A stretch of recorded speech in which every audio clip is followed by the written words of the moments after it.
मैं आपको शेयर करता हूं कि जो मैं जिस स्कूल ऑफ थॉट से ताल्लुक रखता हूं, जॉन मैक्सवेल, वो लीडरशिप के बारे में क्या कहते हैं। अगर इसकी पहली लाइन आप देखें तो ये कह रहा है leadership is influence, nothing more nothing less. अच्छा, हम लोगों ने बहुत सारी बातें की। अगर हम इन तमाम चीज़ों को इन्फ्लुएंस के डब्बे में बंद कर दें तो हर चीज़ उसमें फिट हो सकती है। आप देखें, इन्फ्लुएंस दो तरह का होता है। बहुत सारे लोग होते हैं जो बैड इन्फ्लुएंस क्रिएट करते हैं। जैसे मिसाल के तौर पर किसी भी जगह, किसी भी महल्ले में, किसी भी शहर में कोई ऐसा शख्स हो सकता है जो ऐसा इन्फ्लुएंस रखे जो कि एक नेगेटिव इन्फ्लुएंस हो। मैं भी सियासतदानों में बात नहीं कर रहा हूँ, इन जनरल में बात कर रहा हूँ।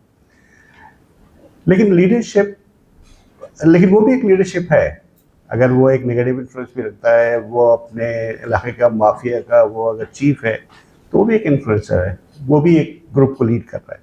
लेकिन इस वक्त हम बात कर रहे हैं पॉजिटिव पॉइंट ऑफ व्यू से कि इन्फ्लुएंस जो है ना, वो सबसे ज़्यादा इम्पॉर्टेंट चीज़ है इस रिलेशनशिप के लिए।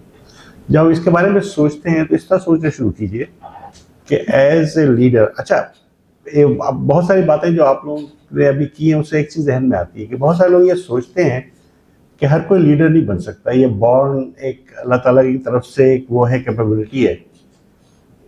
कितने लोग इस बात पे मुत्तफिक हैं कि ये बाय बर्थ एक लीडरशिप क्वालिटी है जो अल्लाह ताला की तरफ से आती है, हम लीडर बन नहीं सकते। आप ये समझती हैं? ठीक है, कुछ लोग ये समझते हैं, लेकिन टेक्निकली जो अब तक के उससे जो डाटा सामने आया है उससे ये सामने आया है कि लीडरशिप की क्वालिटी, लीडरशिप की कैपेबिलिटी लर्न की जा सकती है, ये सीखी जा सकती है। अपनी लीडरशिप की आप कैपेबिलिटी को इम्प्रूव कर सकते हैं। आपको सिर्फ टेक्निक और तरीका पता होना चाहिए। अगर आपको पता है कि वो क्या है, जैसे मिसाल के तौर पर यहाँ पे बात कर रहा हूँ इन्फ्लुएंस की, अगर आपको पता हो कि इन्फ्लुएंस कैसे आप जनरेट करेंगे और किस तरह से होगा, तो फिर ऑटोमेटिकली एक लीडरशिप जो है वो ग्रोथ है। इसके मैं एक छोटी सी एग्जांपल दे दूँ। आप में से बहुत सारे स्टूडेंट हैं। अब अभी देखिए कि आपके क्लास में एक बच्चा या बच्ची ऐसा है जो पढ़ाई में आपसे थोड़ा सा लोअर एंड पे है। आप ये फील करते हैं कि यार उस बच्चे को हेल्प की ज़रूरत है। आप उसके साथ बैठते हैं और उससे कहते हैं कि मैं तुम्हें हेल्प कर सकता हूँ तुम्हारी पढ़ाई में, तुम्हारे होमवर्क में, तुम्हारे काम में, because I want you to be also a good student. तुम्हारे मार्क्स भी अच्छे होने चाहिए, तुम्हारे भी अच्छा नंबर आना चाहिए। आप उसके साथ थोड़ा सा वक्त लगाते हैं। ये जिम्मेदारी आपकी है नहीं ना, आपको किसी ने कहा है कि आप उसकी हेल्प करें, लेकिन एज ए लीडरशिप, अपने आप को एज ए लीडर ग्रो करने के लिए you have to look around कि आप वैल्यू कैसे ऐड करेंगे, लोगों की ज़िंदगी में तब्दीली कैसे लाएंगे, बेहतरी कैसे लाएंगे। और जिस दिन आप ये करना शुरू करेंगे you will be A influencer. वो बच्चा जिसकी आप हेल्प कर रहे होंगे, चाहे वो आपका क्लासमेट हो या आपसे जूनियर हो, वो बच्चा फिर आपके साथ उसका रवैया डिफरेंट हो जाएगा, उसके बात करने का तरीका डिफरेंट हो जाएगा, और you will be a person who is influencing that person. इसी तरह जैसे मिसाल के तौर पर आप लोग बहुत सारे लोग हैं जो काम कर रहे हैं डिफरेंट शोबों में, डिफरेंट अदारों में, डिफरेंट ऑर्गेनाइजेशंस में। आप ये सोचें कि अगर आप चाहते हैं कि आपका इन्फ्लुएंस ज़्यादा हो, तो सबसे पहले जो चीज़ आपको देखनी है कि हाउ पीपल सी यू। मतलब जब लोग आपसे देखते हैं, आपसे बात करते हैं, आपसे मिलते हैं, तो वो क्या वो आपसे अखज़ कर रहे होते हैं। इस पर हम लोग मज़ीद, इस पर हम डिफरेंट चीज़ों पर गुफ्तगू करेंगे इंशाल्लाह। तो बैक टू अगेन कि लीडरशिप जो है ना वो इन्फ्लुएंस है। अब इसमें बहुत सारे लोगों ने बहुत सारी बातें की कि कोई ऐसा टीम बनाए जो सब मिलकर काम करे एक गोल के लिए, एक अचीवमेंट के लिए। ये सब कब कर सकते हैं जब आप इन्फ्लुएंस कर सकते हैं लोगों को? जब लोग आपकी बात सुने। तुम लोगों के ऑफिस में और जो स्टूडेंट्स हैं, तुम लोग के टीचर्स में भी देखा होगा, जब कोई टीचर आ जाता है, अबे यार ये क्या आ गए मुसीबत, टाइम भी ज़ाया होगा हमारा, कुछ समझ में नहीं आएगा, और वगैरह वगैरह। आपके यहाँ जो लोग ऑफिसों में जॉब करते हैं, आप लोगों ने महसूस किया होगा बाद बॉस ऐसे हैं कि जब वो नहीं आए जिस दिन, तो आप अल्लाह का शुक्र करते हैं, अबे भाई अल्लाह ताला का शुक्र है कि आज फला नहीं आया, कम से कम हम लोग आराम से आज काम करेंगे। कुछ लोग ऐसे होते हैं जो नहीं आते हैं तो आप मिस करते हैं कि यार फला भाई आए नहीं आज। जब वो या उनको कॉल करते हैं कि सर आप नज़र नहीं आए, आप हर चीज़ ठीक तो है। तो डिफरेंस क्या है इन दोनों में, ये सब चीज़ें हमारे लर्न करेंगे। ये जहन में रखिएगा कि अब अपने बारे में खुद अगर सोचना शुरू करें आप लोग, थोड़ी कनेक्टेड विद अल्लाह। मैं तो नहीं कर पाता हूँ बहुत दफ़ा, ठीक है ना, हमारा जहन कोई और होता है, दिमाग कुछ और सोच रहा होता है, हम कम्युनिकेट कर रहे हैं, हम बोल रहे हैं, हम पढ़ रहे हैं, हम तमाम चीज़ें कर रहे हैं, लेकिन really we are not connected. इसी तरह हमें लोगों के बारे में देखना होगा कि जिन लोगों से हम राब्ते में हैं, क्या रियली कनेक्ट करते हैं उनसे। जैसे कम्युनिकेट कर रहे होते हैं, ईमेल कर दिया, टेक्स्ट कर दिया, लेकिन उनकी ज़िंदगी के बारे में कुछ नहीं पता, उनके प्रॉब्लम्स के बारे में नहीं पता, उनके इश्यूज़ के बारे में नहीं पता। तो इन सब चीज़ों पे बात करेंगे इंशाल्लाह। तो एक और चीज़ जो लास्ट लाइन है इसकी, कि लीडरशिप जो है वो चॉइस है। यानी आप ये मत समझिएगा कि मैं लीडर नहीं बन सकता। इट डजंट मैटर, आप चाहे वो चौकीदार हो किसी उसके, या क्लर्क हो, या किसी अच्छे पोजीशन में हो, you can always be leader. और मेरा अपना पर्सनल तजुर्बा ये है कि बहुत सारे लोग बहुत ही छोटे लेवल पे भी होते हैं, लेकिन दे आर सो पॉपुलर। हर कोई है, जैसे मिसाल तौर पर यूनिवर्सिटी के कैंटीन में आप लोगों को बहुत सारे लोग ऐसे मिलेंगे जो सर्व कर रहे होते हैं, लेकिन सबसे दोस्तियाँ हैं उनकी। वो किसी के पास अगर कोई काम लेके चला जाए तो कोई मना नहीं करेगा। तो दीज आर द लीडर्स जिनके अंदर उसने अपनी कैपेबिलिटीज डिस्कस की हुई है। बहुत सारे लोग ऐसे हैं जो बड़ी बड़ी पोजीशंस में है, कोई प्रेसिडेंट है, कोई चेयरमैन है, कोई CEO है, लेकिन क्या वो लीडर हैं? इसका जवाब है यस एंड नो बोथ। तो इसका क्या मतलब है कि आपकी एजुकेशन आपको लीडर नहीं बनाती, आपकी पोजीशन आपको लीडर नहीं बनाती, आपकी वेल्थ आपको लीडर नहीं बनाती, आपकी जो प्रॉपर्टी है वो आपको लीडर नहीं बनाती। लीडर के लिए एक डिफरेंट स्किल आपको डेवलप करनी होती है, और हम आज उन्हीं स्किल्स पे बात कर रहे हैं। तो leadership is a choice, is not a position. यानी हम लोग ये सोचते हैं कि अगर हम अभी इस वक्त जो है वो उस कंपनी में मैनेजर है, अगर मैं डायरेक्टर आ गया तो I will be in a leadership role. ऐसा नहीं होता। You can change your position, लेकिन लीडरशिप का एक अपना क्राइटेरिया है जिसको आपको इम्प्रूव करना है वक्त के साथ साथ।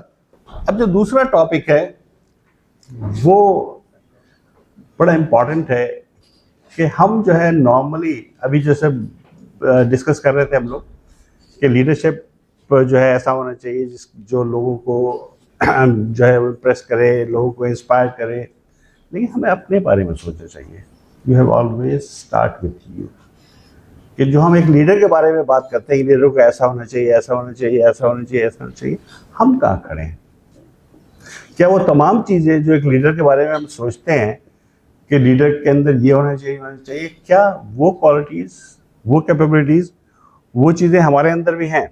एक मैंने आपको एक शीट भी दी हुई है, चूँकि टाइम बहुत कम है, नॉर्मली ये पूरा वर्कशॉप होता है हमारे उसका, तो मैं इस पर गो थ्रू नहीं करूँगा तमाम चीज़ों को, लेकिन इसमें कुछ पॉइंट्स हैं जिस, और कुछ चीज़ें ऐसी हैं जो रिफ्लेक्शंस हैं जो आप लोग उस पर सोच सकते हैं, बात कर सकते हैं। तो मैं एंड में हो सकता है कि रफली किसी से पूछ लूँ कि कोई चीज़ अगर ऐड करना है उनको, या कोई चीज़ उसमें करना है तो वो कर सकते हैं। इसमें जो पहला टॉपिक जो है इसमें वो ये है कि यू मस्ट लीड योरसेल्फ। एक और बुक है बड़ी मशहूर, जॉन मैक्सवेल की बुक है, change your world, change the world. तो ये बुक चेंज द वर्ल्ड जो है वो एक्चुअली इसी टॉपिक पे लिखी गई है कि अगर आप दुनिया को बदलना चाहते हैं तो पहले अपनी दुनिया बदलें। You can not change the world until unless you change yourself. तो आज का टॉपिक जो है वो है ये इसी बात पे कि हम खुद को एनालाइज करें। अच्छा, एक बात और मैं इसी हवाले से बात करता चलूँ, आपको ध्यान में डालना चाहता हूँ कि कभी भी अपने आप को डिमोरलाइज ना करें, अपने आप को कभी वो ना करें कि यार मैं तो ये कर ही नहीं सकता, या मेरे अंदर तो ये हैसियत ही नहीं है, सलाहियत ही नहीं है, ये कैपेबिलिटी नहीं है। ये जहन में रखिएगा कि इवन आप अगर गौर से देखें तो जो लोग स्पेशल क्वालिटीज़ के लोग होते हैं, यानी कोई मिसाल के तौर पर कोई माजूर है किसी एतबार से या पैदाइशी तौर पे, अल्लाह ताला ने उनके अंदर कोई ऐसी कैपेबिलिटी ज़रूर दी हुई होती है, इवन वो माजूर हैं लेकिन they may be good thinker, they may be good like design something, बहुत सारी चीज़ें आप देखते हैं। तो ये जहन में रखिएगा कि you need to find yourself. आप थोड़ा अपने ऊपर वक्त लगाएं और सोचें कि अल्लाह ताला ने वो क्या सलाहियत मुझे दी है, यकीनन है मेरे अंदर। You need to find that. जिस दिन आपको पता चल जाए या ऑलरेडी आपके फिल्म में है, then you try to improve that with time. तो इसमें जो पहला वो है, जो थॉट प्रोसेस है कि इससे पहले कि हम दूसरों की ज़िंदगी में तब्दीली लाना चाहें, अपने आप को बदलें, अपने आप को इम्प्रूव करें। और हम इसमें मज़ीद बात करेंगे। और इसमें माइंड सेट भी है, वैल्यूज़ भी है, डिसिप्लिन भी है। ये सारी चीज़ें हमें देखना होगा कि हम हमारा माइंड सेट जो है, हम अपना माइंड सेट कैसे चेंज कर सकते हैं। और जो है वैल्यूज़ है, डिसिप्लिन है, ये तमाम चीज़ें हैं। और एक जो इसमें इंटरेस्टिंग जो चीज़ है, जिसको मैंने बताया था कि मेरी जो स्टोरी है अमेरिका की, मैं उसको शेयर करूँगा।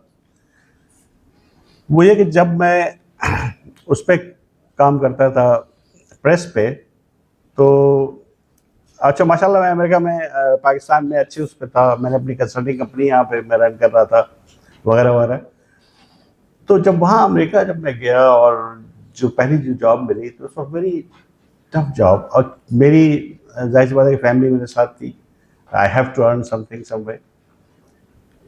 तो मैंने फिर ये सोचना शुरू किया कि मुझे अपने अंदर क्या तब्दीली लाने की ज़रूरत है कि मैं यहाँ के सिस्टम में फिट हो सकूँ या सेट हो सकूँ। तो पहली चीज़ मैंने ये की कि मैंने चूँकि मेरा बैकग्राउंड इंजीनियर का था और जो जॉब मिली थी मुझे, वो जाहिर सी बात है एक प्रेस ऑपरेटर की जॉब थी। उसमें मैंने बल्कि शो भी नहीं किया था कि मैं इंजीनियरिंग की हुई, वरना वो जॉब नहीं मिलती मुझे, मैं ओवर क्वालिफाइड हो जाता। तो समझ पहले मैंने ये फाइंड आउट करना शुरू किया, तो मुझे पता चला कि उस ज़माने में ISO 9000 नया आया हुआ था, ISO का स्टैंडर्ड।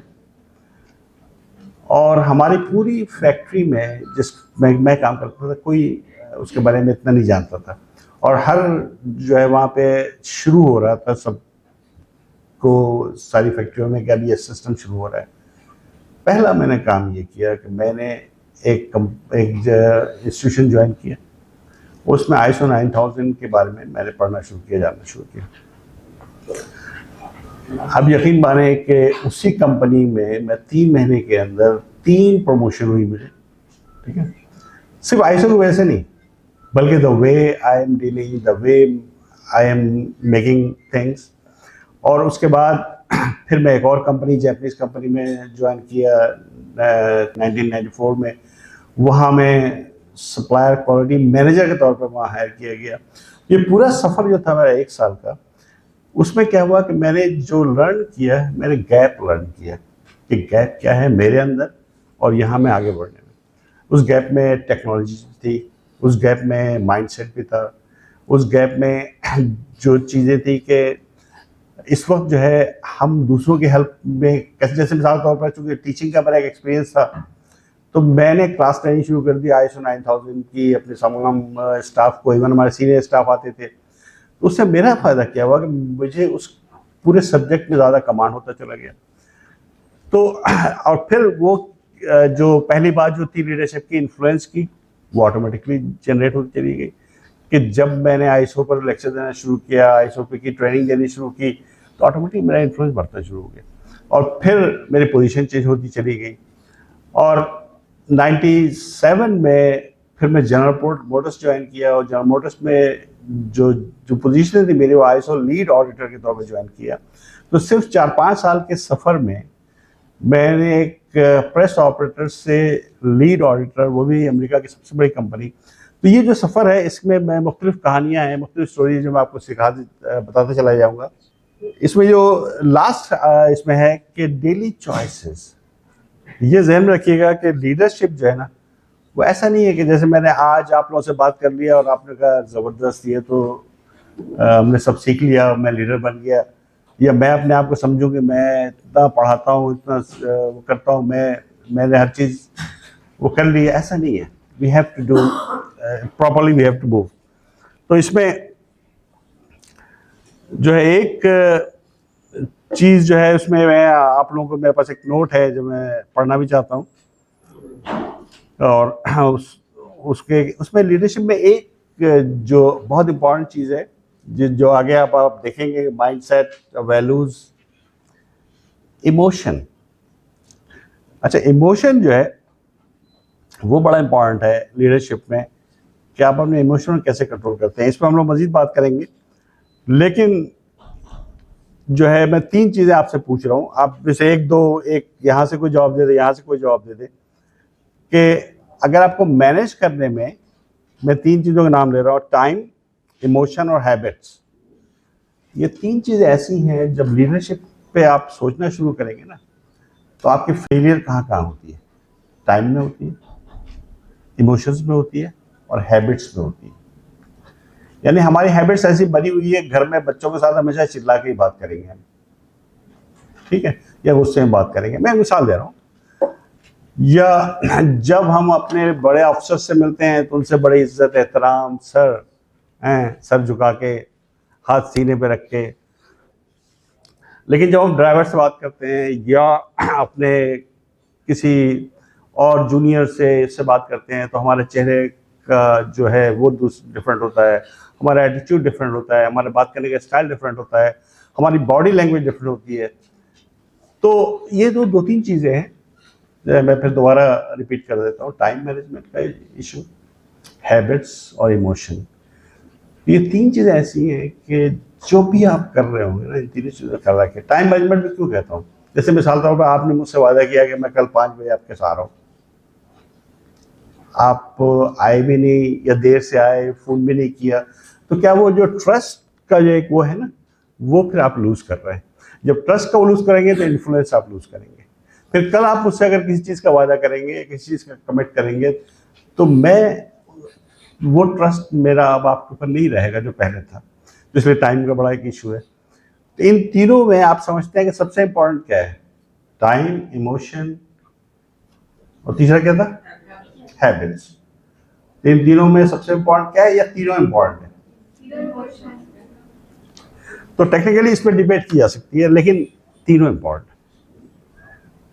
तो ये भी आप ध्यान में रखिएगा। अब आप जो है ना अपने आप को तैयार कर रहे हैं एज ए लीडर, तो तैयार करने में फिर ये तीनों चीज़ों का आपको ख्याल रखना पड़ेगा कि कमिटमेंट जो आप कर रहे हैं उस पर आप पूरा उतर रहे हैं। इसको जो है ना गौर करें, मतलब ये हो सकता है नेचर में है ये हम लोगों के, इसलिए मैं हमेशा जब ये टॉपिक पे बात करता हूँ तो मैं एक चीज़ कहता हूँ, देखिए ये चीज़ें नेचुरली नहीं होंगी कि अचानक आप तब्दीली खुद ब खुद पैदा हो जाए कि आप ड्राइवर से सही तरह बात कर रहे हैं, या मासी से, या चौकीदार से। ये इंटेंशनली आपको करना पड़ेगा। और आपको रात में सोने से पहले, ये मैं बात का टॉपिक में अभी मैं कर दे रहा हूँ चूँकि बाद में इतना टाइम मिले या न मिले, कि रात को सोने से पहले आपके जहन में होना चाहिए कि कल किसकी ज़िंदगी में मैं वैल्यू ऐड करूँगा। वैल्यू ऐड जो है वो सिर्फ ये नहीं है कि आपने किसी को पैसा दे दिया, किसी को पढ़ा दिया, किसी का काम कर दिया। सिर्फ अच्छी बात करना, रिस्पेक्ट दे देना, लव के साथ लव और रिस्पेक्ट दे देना, ये भी बहुत बड़ा एक वैल्यू ऐड है। जैसे मिसाल के तौर पर मैं एक एनजीओ भी रन करता हूँ बांग्लादेश में, जो उर्दू बोलने वाले लोग हैं वहाँ कैंपों पर फंसे हुए, उनके लिए काम कर रहे हैं।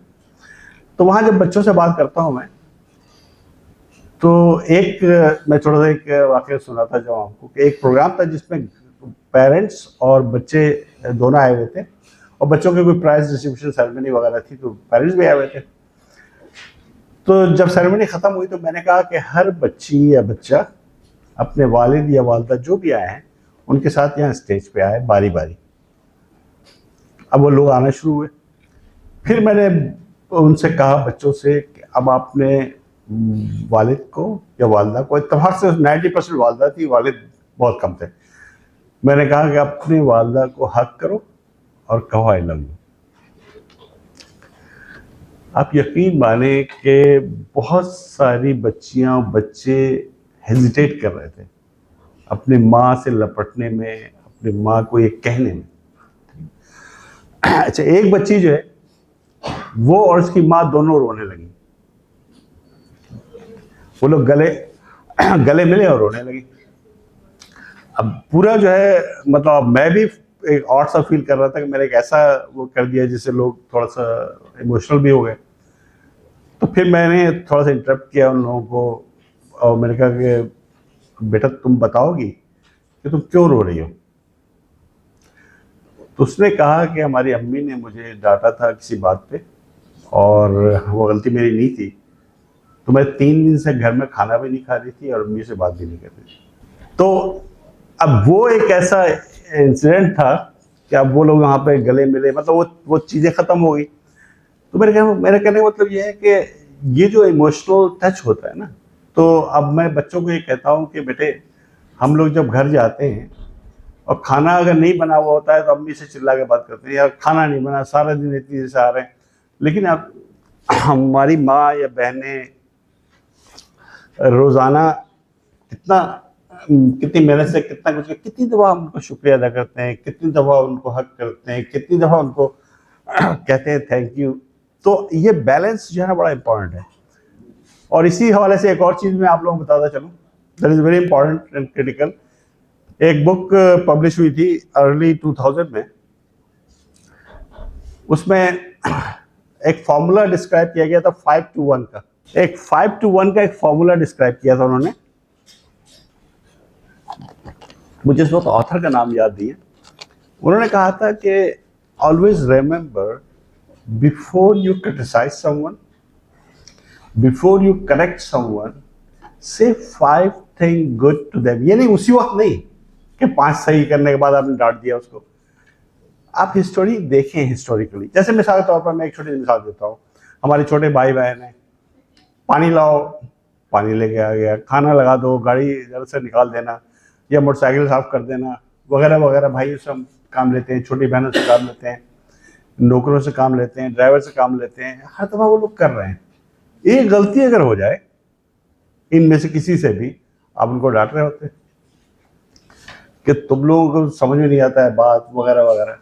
तो अगर 5:1 के फॉर्मूले में रखें तो थोड़ी देर रुक जाइए, फिर ये सोचिए कि इन्होंने तो ये भी किया था मेरे लिए, क्या मैंने उसको थैंक यू किया था, क्या मैंने उसका शुक्रिया अदा किया था, क्या मैंने हक किया था, या कोई ऐसी चीज़ उसके लिए की थी कि वो खुश हो। अगर ऐसा नहीं है तो फिर अपने आप को चेंज करें।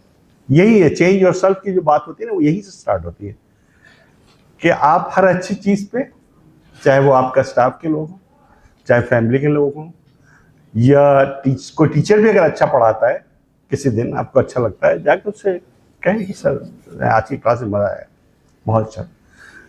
तो 5 to 1 का फॉर्मूला है। तो एक जो राइटर है उस बुक का, उसके आखिर में लिखता है कि अगर कभी कभी तो मैं ये भी करता हूँ, एक साथ 5 और चीज़ें कर देता हूँ। तो वो कहता है कि जब रात में मैं सोता हूँ, लेटता हूँ सोने के लिए, तो अपने वाइफ से कहता हूँ कि आज तुमने नाश्ता ब्रेकफास्ट बहुत अच्छा बनाया, बच्चों को तुम गई स्कूल लेने के लिए वगैरह वगैरह। आई एम वेरी प्राउड कि अल्लाह ताला ने मुझे तुम जैसी बीवी दी। फिर उसको आगे में कुछ कह देता हूँ जो उससे वो फॉर्मूला ये बताता है कि होता क्या है कि जब आप, ज़रूरी नहीं कि एक साथ से बात करें, मैं एक मिसाल दे रहा हूँ, जब आप पॉजिटिव जो मैसेजेस जब दे रहे होते हैं ना, तो कोई एक भी क्रिटिकल मैसेज या नेगेटिव मैसेज जो है ना वो हार्म नहीं करता है।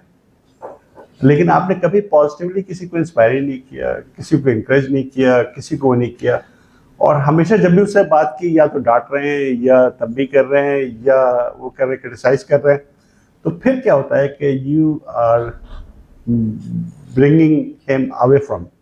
तो ये फैमिली में भी है, ये स्टाफ में भी है, ये कोलीग्स में भी है, ये हर जगह अप्लाई हुआ। अच्छा, कोचिंग रिफ्लेक्शन बताने से पहले मैं एक चीज़ आपको बता दूं कि आप लोगों ने, ये भी कुछ नया थॉट है, मैं आप लोगों को देना चाहता हूँ, हो सकता है आप लोगों से कुछ लोगों को पता हो, लेकिन आपने ये महसूस किया होगा कि जैसे कुछ लोग होते हैं टीचर होते हैं, कुछ लोग होते हैं मेंटोर होते हैं, कुछ कोच होते हैं, डिफरेंट क्राइटेरियाज हैं। तो अगर फर्ज कर लो कि मैं यहाँ पे खड़ा हूँ कि मैं अपने आप को क्या समझूंगा कि मैं एज ए टीचर हूँ, कि मैं मेंटोर हूँ, या मैं कोच हूँ, या मैं इंस्ट्रक्टर हूँ, व्हाटएवर इट इज। तो आप लोगों के जहन में मुख्तलिफ चीज़ें आ रही होंगी क्योंकि टाइम की कमी की वजह से मैं इसको थोड़ा सा शॉर्ट कर दूं कि देखिए जो टीचर है वो प्रोफेसर भी हो सकता है, लेक्चर भी हो सकता है, वो कुछ भी हो सकता है। वो क्या होता है, जो सब्जेक्ट मैटर एक्सपर्ट होता है। जैसे मिसाल के तौर पर मैं फिजिक्स का टीचर हूँ, मैं केमिस्ट्री का हूँ, मैं इंग्लिश का हूँ, तो मैं वो सब्जेक्ट मैटर एक्सपर्ट हूँ, मैं वो सब्जेक्ट पढ़ा रहा हूँ। मैं आया, क्लास लिया, पढ़ाया, चला गया। अगर फर्स्ट किया कि मैं इस सब्जेक्ट का टीचर हूँ, लीडरशिप का, मैं भी यही करूँगा, मैं आया, पढ़ाया, चला गया। दूसरा आता है मेंटोर का। मेंटोर वो लोग हैं जो अपने एक्सपीरियंस और नॉलेज को शेयर कर रहे होते हैं। यानी मिसाल के तौर पर मैंने इंजीनियरिंग की तालीम हासिल की, अब ये इंजीनियरिंग का एक ग्रुप बैठा हुआ है मेरे साथ, तो मैं उनको बता रहा हूँ कि जनरल मोटर्स में मैं जब जॉब करता था तो क्या क्या प्रॉब्लम्स थे, क्या क्या इश्यूज़ थे, टेक्निकल इश्यूज़ थे, उसको कैसे रिजॉल्व करना है, क्या करना है। तो मेंटोर जो होता है वो अपनी नॉलेज बेस पे आपको गाइड कर रहा होता है, एक्सपीरियंस से। और जो टीचर या इंस्ट्रक्टर जो होता है वो अपनी एजुकेशन की वजह से या और कोई स्किल अगर उसके पास है। अब सवाल आता है कोच का, तो कोच कौन है? हाँ, किसी हद तक ये भी सही है। सही इंस्ट्रक्शन तो ये दोनों भी दे सकते हैं, ठीक है ना।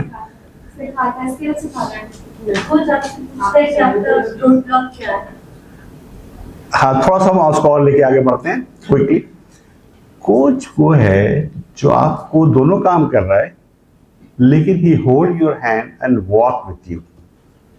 यानी कोच, जैसे मिसाल तौर पर मैं अगर किसी का कोच हूं यहाँ पर, तो मैं लेक्चर देके चला गया नहीं होगा, तब मैं तो इंस्ट्रक्टर या मेंटर या जो भी आप नाम दीजिए। अगर मैं आप में से किसी का कोच बनूंगा तो फिर यह है कि कल मैं पूछूंगा आपसे, कहाँ यार उस दिन जो हमने ट्रेनिंग दी तुमने क्या क्या अप्लाई किया, कौन कौन सी चीज़ तुमने की, सर ये तो समझ ही नहीं आया था, अच्छा चलो बैठते हैं। So coach will hold your hand and walk with you. आपको यहाँ से यहाँ लेके जाएगा, यहाँ से यहाँ लेके जाएगा। तो वो एक्चुअली डेफिनेशन है कोच की। अब हमें अब देखना है कि हमारी ज़िंदगी में कोच कौन लोग हैं। इंस्ट्रक्टर बहुत मिलेंगे आपको, टीचर बहुत मिलेंगे आपको, क्या वो इंस्ट्रक्टर टीचर कोच भी हैं, ये एक क्वेश्चन मार्क है। लेकिन अगर दूसरा कोई हमारे लिए अगर कोई भी नहीं है, तो क्या हम कोच बन सकते हैं किसी के लिए?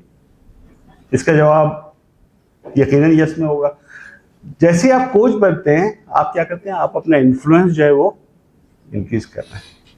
अगर मैं किसी को कंटिन्यूसली गाइड कर रहा हूँ उसके पढ़ाई में या उसके डेवलपमेंट में या उसके ट्रांसफॉर्मेशन में या उसके करियर पाथ में, आप क्या कर रहे हैं एक्चुअली? आप अपना इन्फ्लुएंस, वो जब भी आपके बारे में किसी से बात करेगा वो हमेशा एक पॉजिटिव बात करेगा। सो कोचिंग रिफ्लेक्शन में अब आपको जो है ना ये सोचना है, ये जो कुछ चीज़ें हैं इसमें कि अब आपने आपको सोचना है। इसमें मैं हम 1-2 मिनट का ब्रेक ले लेते, मतलब ब्रेक से मरा था साइलेंट। अब ये तीनों चीज़ें पढ़ें और पढ़ के कोई भी वॉलंटियर मुझे जवाब दे इन तीनों क्वेश्चंस का कि जस्ट या pick one question and answer, pick all 3। हमें कम से कम 1 या 2 वॉलंटियर इधर भी चाहिए और इधर भी चाहिए। मैं 2 मिनट का टाइम देता। चलो इसको मैं और आसान कर दूं।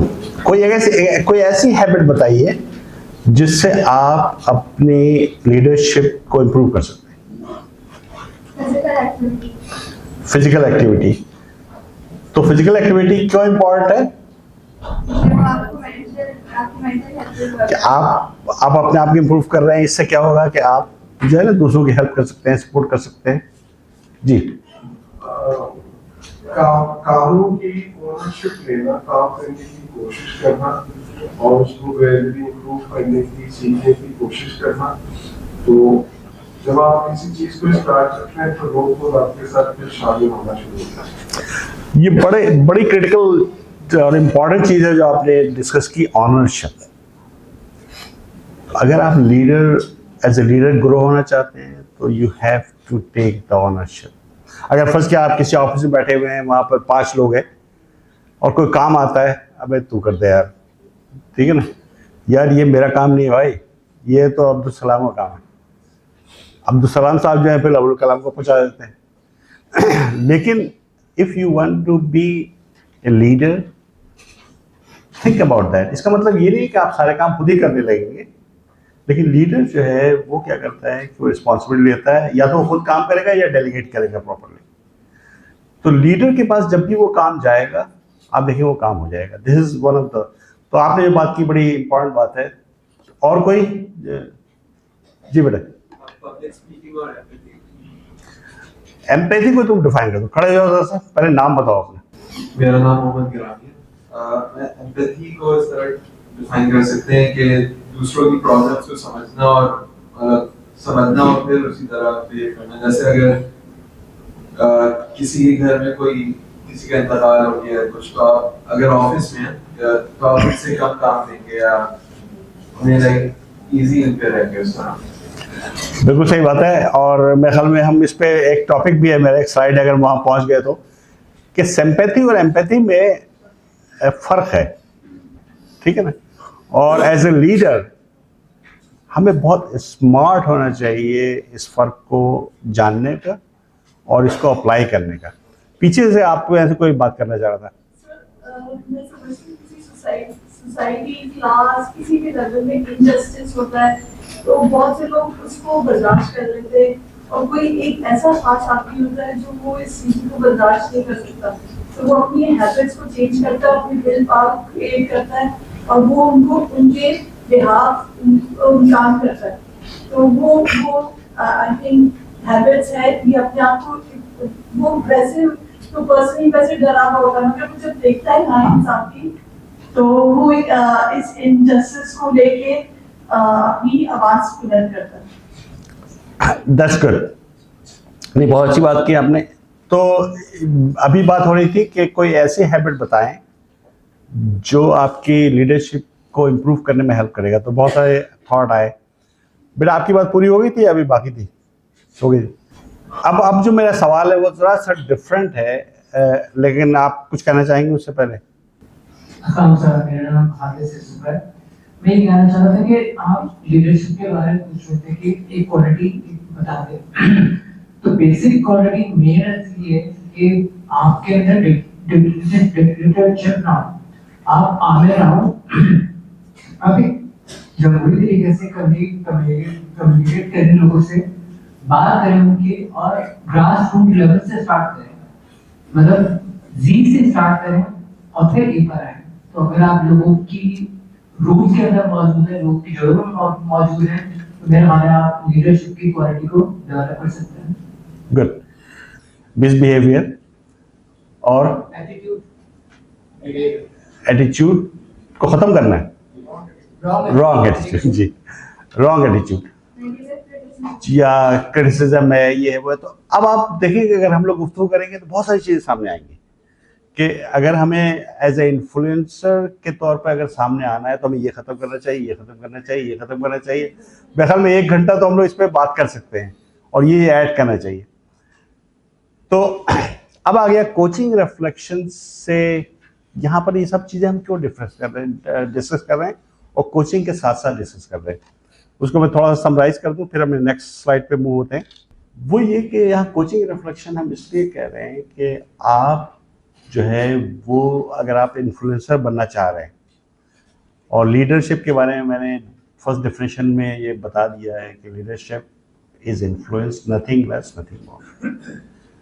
तो हमेशा आपको कोचिंग स्टाइल में आना पड़ेगा। कोचिंग स्टाइल में जब आप आते हैं तो सिर्फ ये कि आप अपने अंदर ही तब्दीली नहीं ला रहे, आप क्या कर रहे हैं, दूसरों के अंदर भी तब्दीली ला रहे हैं। चाहे वो आपकी टीम हो, आपकी फैमिली हो, आपके दोस्त हो, आपके अहबाब हो, उन सबको, उनके सबके अंदर तब्दीली ला रहे हैं, सबके अंदर वैल्यू ऐड कर रहे हैं। तो कोचिंग का रिफ्लेक्शन जो है कि अगर आप फर्ज करें, आपको पता चल जाए कि वो हैबिट्स क्या हैं जो हमारे लिए इम्पोर्टेंट है, वो हैबिट्स क्या हैं जो हमें होल्ड बैक करती हैं, वगैरह वगैरह वगैरह, ठीक है ना। तो फिर आप एज ए कोच उसको अपनी पूरी टीम में इंट्रोड्यूस करें। इसलिए सिर्फ आप अपने आप को अगर सोचेंगे कि मैं आगे बढ़ रहा हूँ एज ए लीडर, मैं इम्प्रूव भी कर रहा हूँ, मैं तरक्की भी हो रही है, मैं प्रमोशन भी हो रही है, लेकिन टेक्निकली आप दूसरों के अंदर जब तक वैल्यू ऐड नहीं करेंगे, you will be not a real leader. और जैसे ही आप दूसरों के अंदर वैल्यू ऐड करना शुरू कर देंगे तो फिर आप ऑटोमेटिकली क्या होगा कि आप इन्फ्लुएंस बढ़ेगा आपका, जैसे ही आपका इन्फ्लुएंस बढ़ेगा, ठीक है ना। तो पावर ऑफ इन्फ्लुएंस में हम पहले ही बात कर चुके हैं, ठीक है ना, और इस पे हम अभी बहुत बात नहीं करेंगे चूँकि थोड़ा टाइम हमारे पास शॉर्ट है, लेकिन जस्ट स्लाइड देख लीजिए और क्वेश्चन भी होगा एक उसमें, वो भी हम बात करेंगे।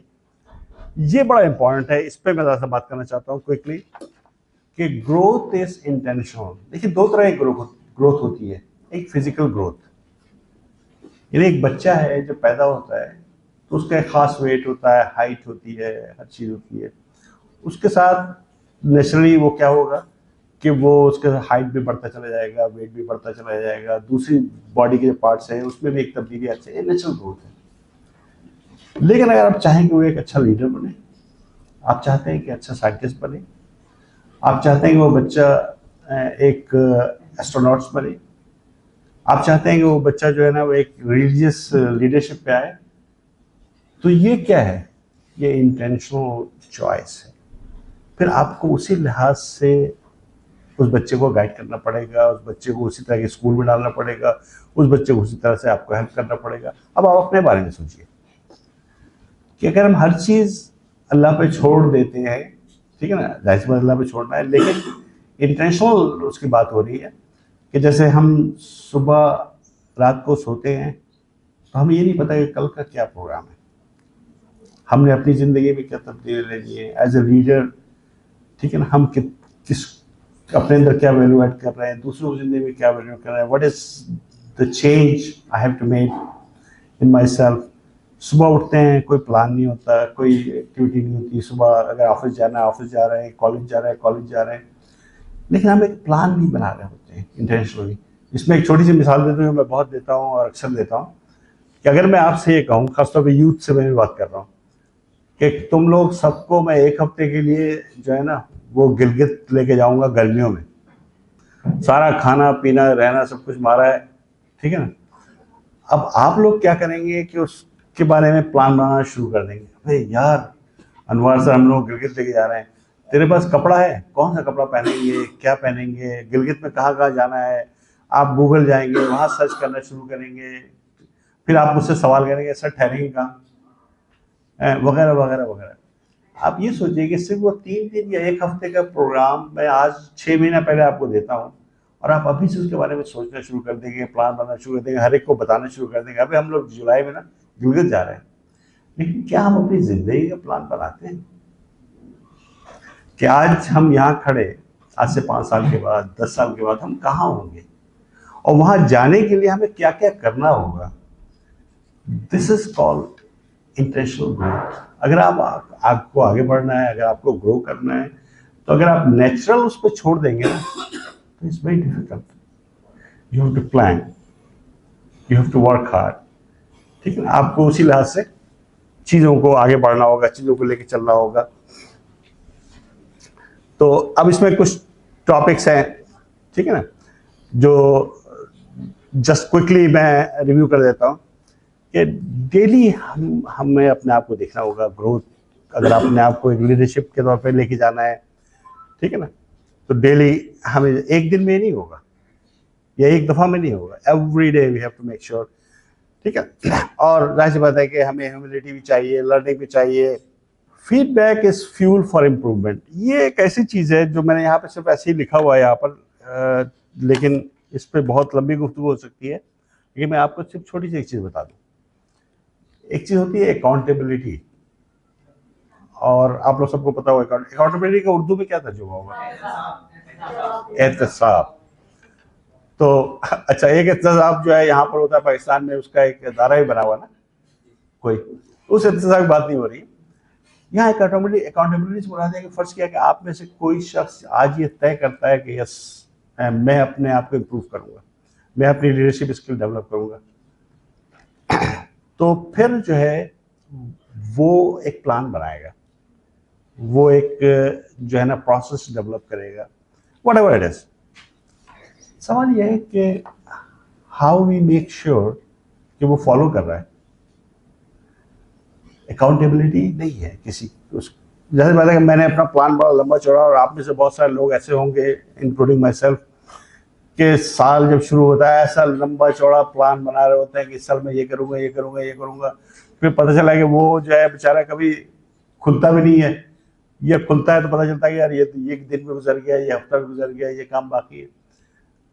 तो अब क्वेश्चन आता है अकाउंटेबिलिटी का, इसलिए मैंने ये टॉपिक यहाँ रखा है। फीडबैक एक प्रोसेस है जो अमेरिका में बहुत कॉमन है, खासतौर पर हम लोग जिस उसमें है लीडरशिप ग्रुप में, वो कहलाता है अकाउंटेबिलिटी पार्टनर। आपका कोई अच्छा दोस्त, आपकी बहन, आपका भाई, आपका ऑफिस, आपकी बीवी, कोई भी किसी को अकाउंटेबिलिटी पार्टनर बना लीजिए अपना, और आपका जो प्लान है उसके साथ शेयर करिए, और वो भी उसके साथ भी जो प्लान है वो आपको शेयर करे। That is good way. लेकिन हर एक के पास एक अकाउंटेबिलिटी पार्टनर होना चाहिए जो जिसको आप अपना प्लान शेयर करें, और वो शख्स जो है, जैसे मिसाल तौर पर मैं अकाउंटेबिलिटी पार्टनर अपनी बेटी का, मेरी बेटी जो है लंदन में, तीन बेटियां हैं वैसे भाई, 2 अमेरिका में होती है, 1 लंदन में होती है। तो अभी इस दफा तो उसने अपना कुछ प्रॉब्लम डिस्कस किया मुझसे, तो मैंने कहा बेटा उसके लिए आपको ये करना होगा, ये करना होगा, ये करना होगा। तो पहले मैंने उससे बहुत सारे सवाल किए, फिर उसको कुछ एडवाइस दी, कुछ चीज़ों पे हम एग्री हो गए। तो मैंने कहा बेटा ये चीज़ें आपको करनी है तो इसको फॉलो कैसे करेंगे, आप कर रही है, ये कर रही है। तो कह रहा ये तो प्रॉब्लम पापा मेरे साथ कि मैं तो शुरू करती हूँ बहुत उसके साथ, पर 1 हफ्ते बाद फिर छोड़ दिया है, ये हो गया, दूसरी चीज़ें हो गई। तो मैंने कहा कि मुझे अपना अकाउंटेबिलिटी पार्टनर बना लो। फिर गूगल की एक शीट हम लोगों ने डेवलप की, जिसमें वो जो भी एक असाइनमेंट है उसके पास, वो उसको कर रही होती है, जिसको मैं चेक कर रहा होता हूँ। मैं पाबंदी से हर रोज़ नहीं चेक कर रहा होता, लेकिन जब भी मुझे वीक में टाइम मिलता है जाकर चेक कर रहा होता हूँ। फिर मैं रिमार्क्स दे देता हूँ अपने, ठीक है, you are doing good, you are doing good, यहाँ पे इम्प्रूवमेंट की ज़रूरत है। तो हो क्या रहा है कि उसको पता है कि मैंने जो कमिटमेंट किया है अपने आप से, उसने मुझसे कोई कमिटमेंट नहीं किया कि मेरे लिए कुछ करेंगी, उसने अपने आप से कमिटमेंट किया है। लेकिन अकाउंटेबिलिटी पार्टनर, चूंकि अब्बा अकाउंटेबिलिटी पार्टनर है, तो उसकी वजह से और वो है मुश्किल मरला कि वो मुझे जो है ना उसको मतलब गोली देना जो है मुश्किल होगा थोड़ा सा, या कोई वो करना। लेकिन अकाउंटेबिलिटी पार्टनर बहुत ज़रूरी है। आप अपनी स्पाउस को बना सकते हैं, अपनी बहन को बना सकते हैं, अपने बच्चों को बना सकते हैं। इससे होगा क्या कि आप लोग दोनों के अंदर एक तो अंडरस्टैंडिंग बढ़ेगी, फिर जो है ना फॉलो अप हो रहा होगा। अच्छा, कैरेक्टर बेस्ड लीडरशिप जो है ये भी बड़ा इम्पॉर्टेंट वो है कि अगर आप इन्फ्लुएंस करना चाहते हैं और कैरेक्टर वाइज जो है आप वहाँ पे नहीं खड़े हैं, तो कैन यू इन्फ्लुएंस अदर्स? जी, largely depends on the society और जिस एरिया में आप लीड कर रहे हैं। तो सोसाइटी 2 नंबर जो होगा मुश्किल है, वहाँ 1 नंबर बंदा जेल में होगा, तो वहाँ 2 नंबर ही सही लीडर बन सकता है। तो आई थिंक लार्जली डिपेंड्स। हाँ, बिजनेस में भी सर ऐसा है कि अगर इस तरह से चल रहा है तो आप 1 नंबर से रिलेटेड करेंगे तो मुश्किल हो जाएगा, प्राइस में कम्पीट नहीं करना। वैसे जो आपने बात की इस इशू पे हम लोगों ने शुरू में बात किया था, आपको याद होगा जब हमने डिफाइन किया था कि leadership is influence, nothing more nothing less. फिर मैंने बताया था कि इन्फ्लुएंसर 2 तरह के लोग होते हैं। एक वो लोग होते हैं जो नेगेटिव, या एक जो है ना यू कैसे समझ लें कि आपको मैं एक अच्छी मिसाल इस तरह दे सकता हूँ कि एक माफिया ग्रुप है, ठीक है, उसका हेड भी लीडर है, वो उन तमाम लोगों को लीड कर रहा है जो है वो ड्रग डील कर रहे होते हैं या इस तरह की चीज़ें कर रहे होते हैं, वो भी लीडर है। तो उसका कैरेक्टर उनके लोगों के लिए ऑब्वियसली ये होगा कि वो कितने लोगों को मारता है या कितने लोगों से ये कर रहा है वो कर रहा है। यू आर एब्सोल्युटली राइट कि लीडरशिप का यहाँ पर, लेकिन हम जो है उसकी बात नहीं कर रहे हैं इस वक्त, ठीक है ना। हम एक ऐसे मुआशरे की बात कर रहे हैं, एक ऐसे सिस्टम की बात कर रहे हैं, कैसे उसकी बात कर रहे हैं। यहाँ पे कैरेक्टर जो है ना थोड़ा सा मतलब डिफाइन करने की ज़रूरत है। उसमें जो सेकंड लाइन है उसमें इंटीग्रिटी का लफ्ज़ है। इंटीग्रिटी को कोई डिफाइन कर सकता है? ऑनेस्टी, अपनी वैल्यूज पे डट के रहना है। इंटेग्रिटी सर, आप अखलाकियात को कहते हैं, whatever the situation has, we stick to the right thing. हाँ, मतलब वैल्यूज को कंटिन्यू करना, राइट उस पर रहना। तो इंटीग्रिटी मतलब मुराद ये है कि अगर फर्ज कर ले कि मैं कोई इशू मेरे सामने आता है और वो मेरे भाई का है, तो मैं उसको फेवर करता हूँ। वही इशू जो है मेरे सामने आता है और वो किसी और का है जिससे मेरा कोई कंसर्न नहीं है, मेरी वो है, तो वो मैं उसको फेवर नहीं करता हूँ। तो क्या होगा कि मैं अपनी इंटीग्रिटी जो है ना वो लूज कर रहा हूँ, ठीक है, एक वैल्यू लूज कर रहा हूँ। तो बेसिकली जो कैरेक्टर बेस्ड लीडरशिप है, इसमें यहाँ पे बहुत सारी चीज़ें आएंगी। कैरेक्टर से मुराद सिर्फ यही नहीं कि जो आम तौर पे कैरेक्टर से मुराद होती है, कैरेक्टर से मुराद है how you value things, how you perform things, how you meet your commitments, lot of different things हैं। सो लेकिन इसमें जो एक वो लाइन है जो आखिर में, truly serve others, true leaders serve others. पता नहीं आप लोग के इल्म में है नहीं, जॉन मैक्सवेल ने एक बुक लिखी है 21 इररिफ्यूटेबल लॉज ऑफ लीडरशिप। उसने पूरे लीडरशिप को डिफाइन किया है लॉज में, जैसे न्यूटन के लॉ हैं, आइंस्टाइन के लॉ हैं वगैरह वगैरह, तो उसने लीडरशिप के लॉज को डिफाइन किया। उसके बाद उन तमाम वो बुक खत्म होने के बाद फिर एक और नई बुक उसने लिखी, उसका नाम है सर्वेंट लीडरशिप, यानी लीडरशिप को एज अ सर्वेंट काम करना चाहिए। तो ये जो लास्ट लाइन है, true leaders serve others, servant का मतलब ये नहीं कि आप झाड़ू पोछा लगा रहे हो। सर्वेंट का मतलब ये है कि आप जो है वो सर्व कर रहे हैं, वो जहाँ भी है, जिस स्टेज पे भी है। जैसे थोड़ी देर पहले हमने बात शुरू की थी ऊबर की, कि आप देखिए आप ऊबर ड्राइवर के साथ बैठे हैं, बहुत सारे लोग जो है ना वो अपने फ़ोन पे हैं या दूसरी चीज़ों पे हैं, लेकिन आप वैल्यू उसकी ज़िंदगी में कैसे ऐड कर सकते हैं कि अच्छा आपका नाम क्या है, आप कब से ऊबर चला रहे हैं, जी मैं 3 साल चला रहा हूँ, इससे पहले क्या करते थे, मैं ये कर रहा हूँ, वगैरह वगैरह वगैरह। तो आप देखें कि थोड़ी देर में 2-4 मिनट या 5 मिनट की बातचीत से उसको एक अच्छी फीलिंग हुई कि यार ये साहब जो बैठे हैं इन्होंने इतनी बात की। इससे पहले तो मैं सुबह से 10 सवारियाँ उठा चुका, आज तक किसी ने मुझसे पूछा भी नहीं कि तुम कैसे हो, क्या है। और उसके बाद आपने ये पूछ लिया कि आपका दिन कैसा गुजरा, कोई प्रॉब्लम क्या आती है आपको इस तरह के काम करने में, कोई ऐसी स्टोरी बताइए आप जो आपको बहुत अच्छा लगा हो, कोई किसी ऐसे सवारी को आपने उठाया हो, या कोई ऐसी प्रॉब्लम बताएं जिसमें आपने वाकई। तो सिर्फ 5 मिनट की बात में आपने क्या किया कि एक वैल्यू ऐड कर दी उसके थॉट प्रोसेस में, उसके थिंकिंग में। वो दोबारा जब मिलेगा ना आपको तो आपको ज़रूर पहचानेगा। मैं इसकी एक और छोटी सी स्टोरी सुनाता हूँ। वो ये कि बांग्लादेश में साइकिल रिक्शा बहुत कॉमन है, तो हमारे बहुत सारे स्टूडेंट्स हैं या जो हमारे दूसरे लोग हैं, खासतौर पर बच्चियाँ, वो साइकिल रिक्शा में ट्रैवल करती हैं काफ़ी।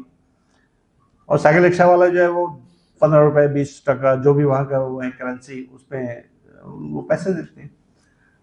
तो मैंने उनसे कहा कि मैंने कहा बेटा ये है कि जब आप लोग किसी बड़ी जगह जाते हैं खर्च करने के लिए, तो वहाँ तो आप खाना भी खा रहे होते हैं, 2-4-10 रुपये टिप भी दे रहे होते हैं, लेकिन साइकिल रिक्शा वाला बेचारा गरीब है, वो अगर 20 रुपये मांगता है तो आप उससे निगोशिएट करते हैं कि नहीं 15 रुपये देंगे।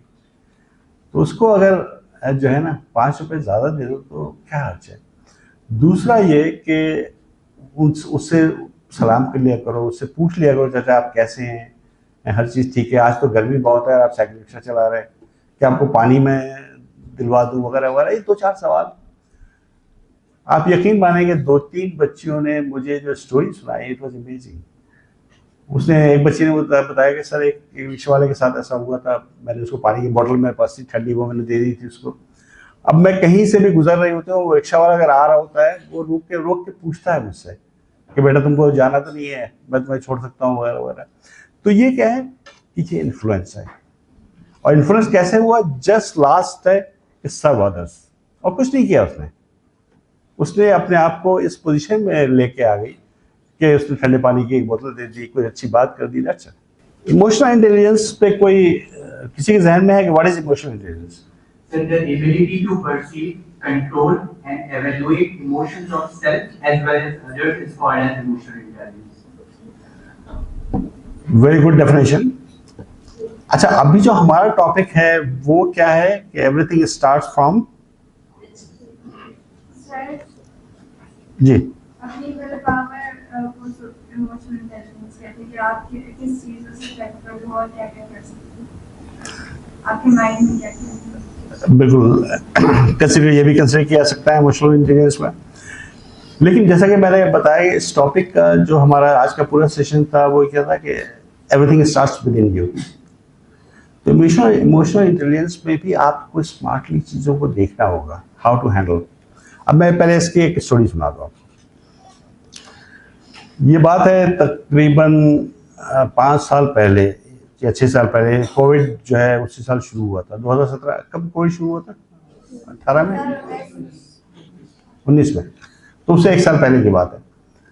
मैं एक बांग्लादेश के एक शहर में बैठा हुआ था और एक बहुत ही अच्छा स्मार्ट स्टूडेंट एक हमारे सेंटर में पढ़ता था वहाँ पर कोचिंग में, तो वो अचानक उसने आना बंद कर दिया। तो मैंने टीचर को बुलवाया, तो इसलिए मैं जब भी जाता था उससे मिलता था, इसलिए बहुत ही एक्स्ट्रा ऑर्डिनरी स्मार्ट बच्चा था वो। मैं टीचर को बुलाया, मैंने कहा यार ये बच्चा नहीं आ रहा है आजकल, क्या इशू है? तो टीचर ने कहा कि सर वो बच्चा जो है वो बात नहीं सुनता है, उसको हम लोग स्कॉलरशिप देते हैं। उसकी स्कॉलरशिप भी बंद कर दी थी इन लोगों ने, क्योंकि स्कॉलरशिप देते हैं और उस कंडीशन ये थी कि वो स्कॉलरशिप दी जाएगी लेकिन वो सेंटर में हमारे आके पढ़े। तो सेंटर भी आना बंद कर दिया उसने, और जब हम लोग फ़ोन करते थे फ़ोन भी नहीं उठाता था, तो हम लोगों ने उसे स्कॉलरशिप वगैरह सब बंद कर दिए। तो मैंने कहा आप में से कौन उसे मिला? तो पता चला कोई भी मिला नहीं था उससे। अच्छा, इमोशनल इंटेलिजेंस क्या है कि इन लोगों ने अपने तौर पर एक पैराडाइम बनाया कि वो बच्चा जो है पढ़ाई में कोई इंटरेस्टेड नहीं है, पढ़ने नहीं आ रहा है वगैरह वगैरह, तो उसको पैसा क्यों दिया जाएगा। तो उन्होंने एक पैराडाइम बनाया, यानी एक थॉट प्रोसेस, एक ख्याल उन्होंने जनरेट किया, उसके तहत एक डिसीजन ले ली कि उसका सब बंद कर दो। मैंने ये किया कि मैंने कहा कि चलो ठीक है, तुम लोगों ने डिसीजन ले लिया, मैं किसी हद तक एग्री हूँ, लेकिन क्या एक और स्टेप इसमें लिया जा सकता है कि उस बच्चे को बुलाओ और उससे बात किया जाए, ठीक, क्या ऐसा हुआ क्यों? दूसरे दिन वो बच्चा अपनी बड़ी बहन के साथ आया और मैं बाकी सब टीचरों को मैंने कहा आप लोग थोड़ी देर के बाहर बैठे, मैं इससे पर्सनली बात कर लूँ। अब जो स्टोरी मेरे सामने आई वो क्या थी कि उस बच्चे का बाप जो है he was involve in drug selling में और ड्रग के उसमें था। तो होता ये था कि जैसा कि थोड़ी देर पहले बात हो रही थी कि इन लोगों की वजह से हर कोई जो उस बच्चे को कोई कुछ कहता नहीं था कि इसका अब्बा जो है वो एक बदमाश है, जो भी है। और बच्चा पढ़ाई में बहुत अच्छा, उसकी बहन भी बहुत अच्छी पढ़ाई है, लेकिन ये था कि उनके वालिद का इंतकाल हो जाता है और वालिद के इंतकाल होने के 2-3 दिन के बाद जो बच्चा बाहर निकलता है घर से स्कूल जाने के लिए, तो अब जो है सुविधा बदल चुकी है। अब कोई कहता है अबे तुम्हारे अब्बा तो ये करते थे, तुम्हारे अब्बा तो फला करते थे, किसी ने कुछ कहना शुरू किया, किसी ने कुछ कहना शुरू किया। कुछ लोग जो ड्रग में इन्वॉल्व हो चुके थे इसके अब्बा की वजह से, उन्होंने भी बहुत कुछ इसको सुना दी, तुम्हारे अब्बा ने ये कर दिया। अब वो बच्चा जो है ना एक ट्रॉमा में आ गया, अब वो घर पे बैठ गया, उसे स्कूल जाना बंद कर दिया। अब वो शर्मिंदगी से बाहर नहीं जाता था, इसलिए वो पढ़ाई वाला बच्चा, उसको पता भी नहीं था उसके अब्बा इस काम में, उसको उसके इल्म में बिल्कुल नहीं था। अब इन तमाम सूरत हाल को जब उसने मुझसे डिस्क्राइब किया कि सर आप बताइए कि मैं कैसे बाहर निकलूँ, कैसे जाऊँ स्कूल, कैसे जाऊँ पढ़ने के लिए, तो अब मैंने फिर क्या किया, मैंने जो 2-3 जो टीचर्स उनको बुलवाया, उनके साथ बैठाया, फिर वो स्टोरी शेयर की उनके साथ। अब क्या हुआ, उन तमाम टीचर्स का पैराडाइम शिफ्ट हो गया। पहले ये था कि बच्चा नालायक है, बच्चा पढ़ाई से भाग रहा है, स्कूल नहीं आता है, इसके स्कॉलरशिप बंद कर दो, इसके कर दो। अब सूरत हाल बिल्कुल बदल गई। अब वही टीचर जो पहले मुझे इस बात पे कायल कर रहे थे कि सर इसके बारे में आप कोई पॉजिटिव डिसीजन मत लीजिएगा, ये तो अभी है, एवरीथिंग वाज चेंज। तो मेरा कहने का मतलब ये है कि इमोशनल इंटेलिजेंस जो है ना, ये बहुत इंपॉर्टेंट है। और इसके साथ पैराडाइम शिफ्ट, पैराडाइम का लफ्ज़ आपको पता है? Together psychology. हाँ, मतलब ये कोई किसी के बारे में आपने ख्याल कायम करना। 7 हैबिट्स एक बड़ी मशहूर बुक है, 7 habits of highly effective people. उसमें एक स्टोरी है, वो स्टोरी मैं शेयर करूंगा आखिर में, अरे इस टॉपिक पे, कि जो ऑथर है वो एयरपोर्ट पे बैठा हुआ है और वहाँ पर अच्छा, ये स्टोरी मैं क्यों शेयर कर रहा हूँ, इसलिए कि आप लोग और हम सब क्या करते हैं कि किसी भी चीज़ को देखते हैं और अपने बारे में एक नज़रिया कायम कर लेते हैं कि यार ये ख़राब है, ये अच्छा है, या ये इसके साथ बात नहीं बनेगी वगैरह वगैरह। तो थोड़ा सा हम लोग एक और स्टेप आगे जाना चाहिए। तो उस तरह से एक कहानी जो मैंने और सुनाई, और एक कहानी मैं इसको ये बताता हूँ आपको। वो एयरपोर्ट में वो शख्स बैठा हुआ है, तो वो इतनी देर में देखता है कि खातून जो है वो 2 बच्चों के साथ हैं। वो बच्चे जो है हंगामा कर रहे हैं पूरे एयरपोर्ट पे, किसी का सामान फेंक रहे हैं, किसी कुछ कर रहे हैं, दौड़ रहे हैं, कहीं से टकरा रहे हैं। ये शख्स जो है बैठा हुआ था और उसको देख रहा है, उस खातून को। वो खातून ना कुछ बच्चे से बात कर रही है, ना उनको मना कर रही है, ना उनको कुछ तंबीह कर रही हैं। इस बंदे को बहुत गुस्सा चढ़ा। इसने उस खातून से कहा कि आप ये देख नहीं रही हैं कि ये बच्चे जो हैं कितना हंगामा मचाया हुआ उन्होंने, सबको तंग कर रहे हैं, ये सारी प्रॉब्लम्स हैं, सारे इश्यूज़ हैं, और आपको ज़रा सा भी वो नहीं है कि बच्चों को रोकें और मना करें। उस खातून का जवाब क्या आता है? जवाब ये आता है कि नहीं, आप बिल्कुल सही कह रहे हैं, I am totally agree with you. लेकिन अब मेरे साथ ये है कि ये दोनों बच्चे अपने माँ बाप के साथ गाड़ी में थे, उस गाड़ी का एक्सीडेंट हुआ और उसमें इसके माँ बाप दोनों मर गए। ये 2 बच्चे सरवाइव किया इन्होंने, और इनके बाद इनके फैमिली में, मतलब इनके पेरेंट्स में अब दोनों ख़त्म हो गए हैं। तो मैं इनको लेके जा रही हूँ, मैं मतलब इनकी वो आंटी हूँ, मैं इनको लेके अपने घर जा रही हूँ। इस वक्त ये जिस ट्रॉमा में हैं और जिस उसमें हैं, उसमें मैं इनको रोकना नहीं चाहती। मैं इनको कुछ और बैठाऊंगी कहीं, तो फिर वो सारी चीज़ें वो सोचना शुरू कर देंगे, उसके बारे में बात करना शुरू कर देंगे। तो मैं चाह रही हूँ कि जो भी कर रहे हैं करते रहें, छोटे बच्चे हैं ये। अब आप देखिए कि जो ऑथर है वो क्या कहता है। वो कहता है कि इसको जैसे ही मैंने सुना तो मेरा अपना पूरा पॉइंट ऑफ व्यू जो है वो बदल गया। मैंने अपने बैग से कुछ टॉफियाँ निकाली, फिर उन बच्चों के साथ मैं गेम खेलने लगा, फिर एक दुकान पे ले गया उन लोगों को, उनको कुछ खिलाया पिलाया। कहने लगा मैं वही शख्स हूँ जो 5 मिनट पहले इस बात पे नाराज़ हो रहा था कि इस बच्चे को आप कंट्रोल नहीं कर रहे हैं, और 5 मिनट के बाद मैं वही शख्स था जो उन बच्चों के साथ मसरूफ़ था, उनको खिलाने में पिलाने में, खिलाने में। तो this is called paradigm shift. अच्छा, हम लोगों के साथ एक बहुत बड़ा बैकग्राउंड और प्रॉब्लम ये होती है कि हम लोग चीज़ों को सतही नज़र से देखते हैं और इन डेप्थ जो है वो नहीं जा पाते। तो ये तमाम चीज़ें जो है ना, ये लर्निंग जो है वो बेसिकली इमोशनल इंटेलिजेंस का एक पार्ट है। अब जैसे इसमें जो दूसरा पॉइंट है, ये बहुत इंपॉर्टेंट है, manage emotions before managing people. ठीक है ना? तो ये बहुत ही चीज़ें, जैसे ये मैंने आपसे बात किया था लीडिंग एम्पैथी के बारे में, बेटा आपने जो थोड़ी देर पहले बात की थी, तो ये टॉपिक भी है हमारा, लेकिन चूंकि टाइम कम होने की वजह से हम कुछ चीज़ें वो कर रहे हैं। लेकिन आप लोग हमेशा ध्यान में रखिएगा कि सिंपैथी और एम्पैथी में हमेशा फ़र्क रखिएगा। लीडर अगर आप बनना चाहते हैं तो एम्पैथी बड़ा इम्पोर्टेंट है। जब एम्पैथी हम कर रहे होते हैं तो हम जो है थोड़ा सा डिफरेंटली रिएक्ट कर रहे होते हैं। सिंपैथी जो है, और एम्पैथी में कोई मुझे मिसाल देके बता सकता है? एम्पैथी वो होती है जो जैसे कोई सफर कर रहा है, हम अपनी उसकी जगह अपने आप को देख रखे कैसा फील होता है, उसको शायद एम्पैथी कहते हैं। और सिंपैथी वो होती है इमोशनली सपोर्ट करना किसी को, जैसे वो ऑलरेडी सफर कर रहा है तो उसको सपोर्ट करना किसी भी चीज़ से या अपनी बातों से। जैसा कि इन्होंने बताया कि उसकी जगह अपने आप को रख के देखना कि व्हाट इज द इशू। आप कुछ कह रहे हैं? अच्छा, सिंपैथी तो ये है ना कि अगर कोई भी बीमार शख्स है तो बीमार शख्स की इयादत करना और उसके दुर्दर्द में उसकी चीजें कर लेना। और एम्पैथी ये कि बाकायदा तौर पर तीमारदारी, कि जिसके अंदर उसको उसकी जगह पे रखना और फिर उसके उस दुख दर्द को जो भी तकलीफ है उसको मिटाना, रिमूव करना। सो सिंपैथी एक्चुअली ना स्ट्रेस खाना, जो सेंस करना, उसके बाद एहसास करना, जैसे कि अगर उसको ये नहीं पहुंचे अगर हम चाहे उसके बाद तो वैसी तकलीफ का साथ में कुछ करना। सिंपैथी तो वही तौर पे कर सामने डायरेक्ट सुनने देगी, वही भी बात खत्म हो गई। ऐसे जब एहसास होती है उस चीज को जैसे कि अलग से उसको खत्म करें और अच्छी से स्वादी बनाएं। सो थैंक यू, आपके पास बहुत अच्छे एग्जाम्पल सामने आए।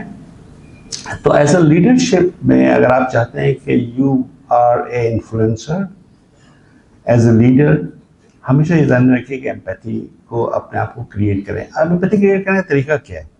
एम्पैथी क्रिएट करने का तरीका ये कि जब आपके पास प्रॉब्लम आती है, इश्यूज आते हैं, या कोई बंदा आता है कि सर हमारे पास खाना नहीं है 3 दिन से, आपने जेब से 20 रुपया, 50 रुपया, 2000 रुपया, जो भी आप कहते हैं निकाल के दे दिया, क्या यार ले आए खाना खाओ। लेकिन as a leader, as a influencer, आपको किसी और तरीके से सोचना है, इसकी प्रॉब्लम है क्या। तो पता चला कि वो ड्रग एडिक्ट है, तो दूसरा काम एज ए इन्फ्लुएंसर आप ये कर सकते हैं कि उसको किसी ऐसी जगह दाखिला करा दें जहाँ ड्रग की ट्रीटमेंट हो वगैरह वगैरह। तो हमेशा जब भी एज ए इन्फ्लुएंसर आप अपने आप को जब सोचना शुरू करेंगे ना, हमेशा सोल्यूशन पे आप जाएंगे कि ये जो प्रॉब्लम है। अब जैसे फर्स्ट कर लें कि आप मुझसे ये सोच सकते हैं, कह सकते हैं कि सर किसी का इंतकाल हो गया किसी के घर पे, तो आप वहाँ पे सोल्यूशन में क्या आप जाएंगे, किस तरह से जाएंगे। तो अब वहाँ पर क्वेश्चन ये है कि सिंपैथी और एम्पैथी का क्या ताल्लुक है। सिंपैथी एम्पैथी का वहाँ ताल्लुक है, एक तो सिंपैथी है कि आपने जाकर उनसे ताज़ियत कर ली, जो भी कहना है वो कह दिया। एम्पैथी ये है कि उसके इंतकाल की वजह से इनके यहाँ प्रॉब्लम क्या क्या हो सकते हैं। हाँ, एग्जैक्टली, बिल्कुल।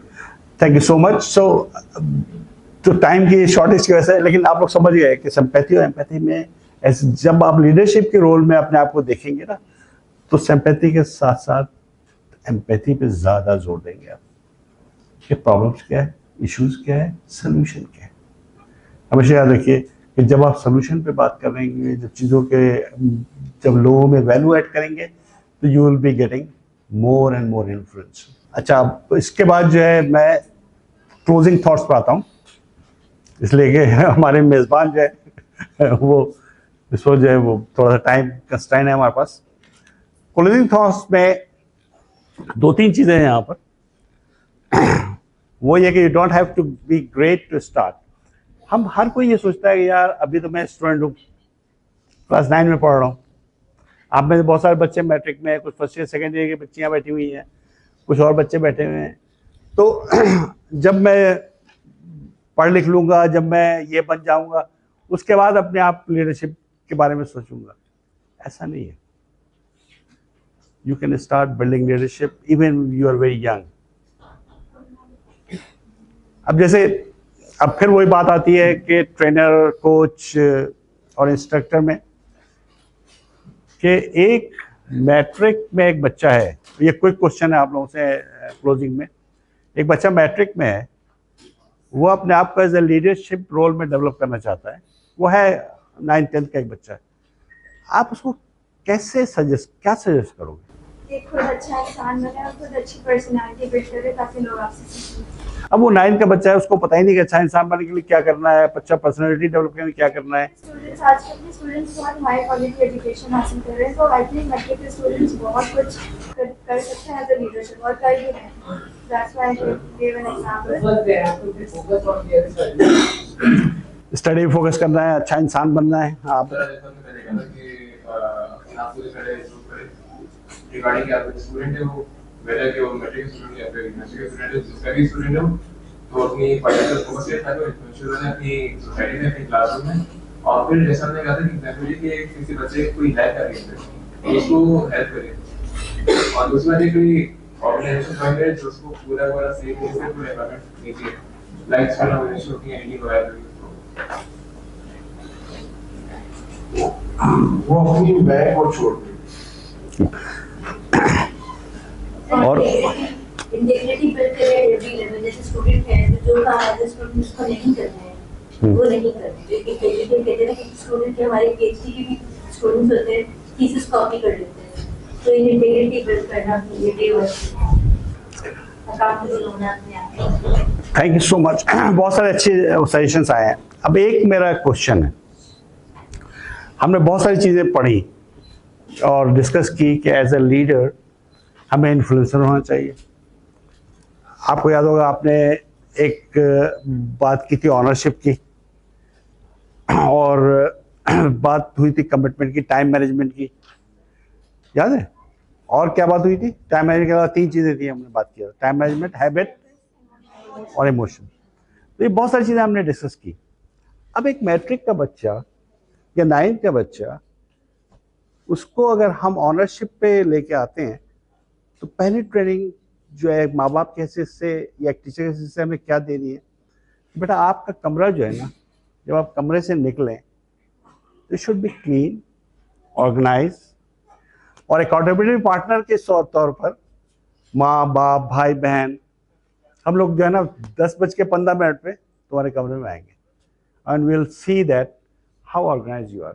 तो आपने क्या किया कि एक कैरेक्टरिस्टिक उसके अंदर बिल्ड करना शुरू किया, ठीक है ना, अकाउंटेबिलिटी को साथ रखते हुए।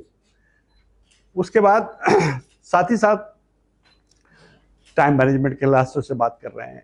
एक और चीज़ जो बहुत इम्पॉर्टेंट है कि सर्विस वाले जो हम बात कर रहे थे, कैसे सर्व। मिसाल के तौर पर आपने अपने बच्चे को 100 रुपये रोज़ देते हैं खर्च के लिए, मैं एक एग्जांपल दे रहा हूँ। उससे आपने कहा कि बेटा इस पैसे को ना 3 हिस्सों में डिवाइड कर दो, जिसमें 50 रुपया आधा तुम रख लो और 25 रुपये जो है ना ये किसी भी गरीब जो लोग हैं उनकी हेल्प के लिए हो, और ये 25 जो है ना तुम्हारे पास चॉइस है कि तुम सेव कर लो फ्यूचर के लिए या जो भी कर लो। अब आप क्या चीज़ दिखा रहे हैं उनको? मनी मैनेजमेंट सिखा रहे हैं, सर्विंग अदर्स सिखा रहे हैं। अब वो 25 रुपये जो है जो सर्व कर किसी को देना है, अब वो बच्चा जो है फर्ज कर लें कि वो कहता है कि 25 रुपये से क्या होगा, तो आप कहेंगे कि बेटा 1 महीने में तुम इतने पैसे जमा कर सकते हो, उससे ये कर सकते हो, ये कर सकते हो। तो अब ये सारी छोटी छोटी चीज़ें जब आप देखेंगे तो अब आपको जहन में फ़र्क पता चलेगा, जो मैं बता रहा था शुरू में, कि आप सिर्फ इंस्ट्रक्टर नहीं है, सिर्फ टीचर नहीं है, अब आप कोच बन गए हैं, ठीक? यानी हर स्टेप पे उसको सिखा भी रहे हैं, बता भी रहे हैं, और साथ उसके साथ वॉक भी कर रहे हैं, उसको लेके चल भी रहे हैं।